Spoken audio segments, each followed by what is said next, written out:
Isang pinagpalang araw sa inyong lahat. Tayo po'y magninilay sa salita ng Diyos, ang pinagmumulan ng awa at tawa ng ating buhay, ang salitawa.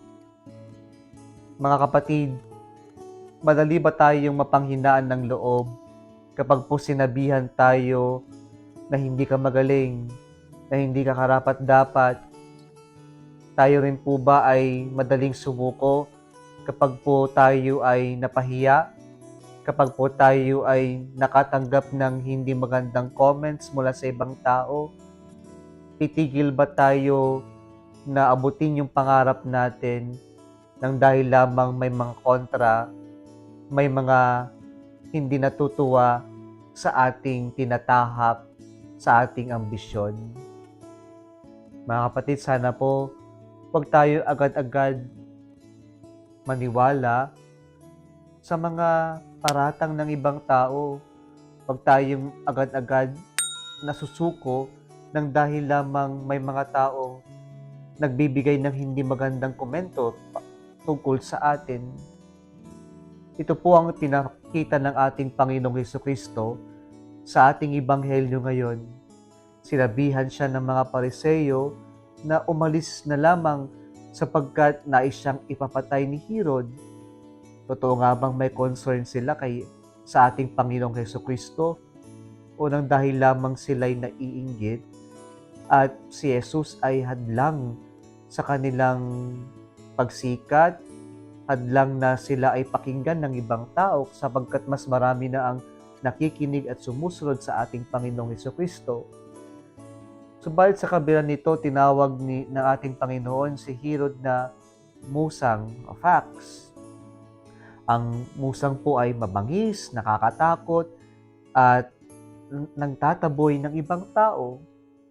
Pero sa kabila nito, ang ating Panginoon na hindi po nagpatinag, sapagkat alam ng Panginoon na mas mahalaga na gawin niya kung ano ang iniutos ng kanyang Ama. At yun ang pinaninindigan ng ating Panginoong Hesukristo, na gagawin ng lahat para lamang magtagumpay kung ano ang tama, kung ano ang totoo, kung ano ang makakabuti. Nawa ito rin po yung ating maging inspirasyon, na sa kabila ng mga hindi maganda o negatibong ibinabato sa atin, huwag tayong mapanghinaan ng loob, huwag tayong sumuko na ipaglaban kung ano man yung nais nating makamtan sa buhay natin. Sa ating espiritual na buhay, nawa po kahit na anong mangyari, kahit na anong pambabatikos ang ibato sa atin, kahit na anong komento ang ibigay nila sa atin, kahit na ano pong iskandalo ang ating masaksihan, ang mahalaga mga kapatid ay ipagpatuloy nating gawin kung ano ang iniutos, kung ano ang pananampalataya natin.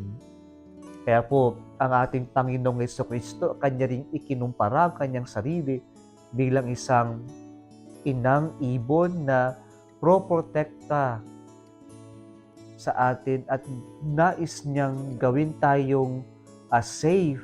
Pero ayon sa ating Panginoong Hesukristo, marami ang nag-reject sa alok na ito ng ating Panginoon. Nawa, mga kapatid, na ito yung ating maging inspirasyon din na sa ating pagsunod sa kagustuhan ng Diyos, bagamat may mga taong may ayaw sa atin, babatikos sa atin, alalahanin natin ang Diyos gaya ng ipinakita niyang imahin ng inang ibon na siyang pro-protekta sa atin. Siya ang bahala sa atin sa ating pagtupad ng kagustuhan ng Diyos para sa atin at para sa ibang tao.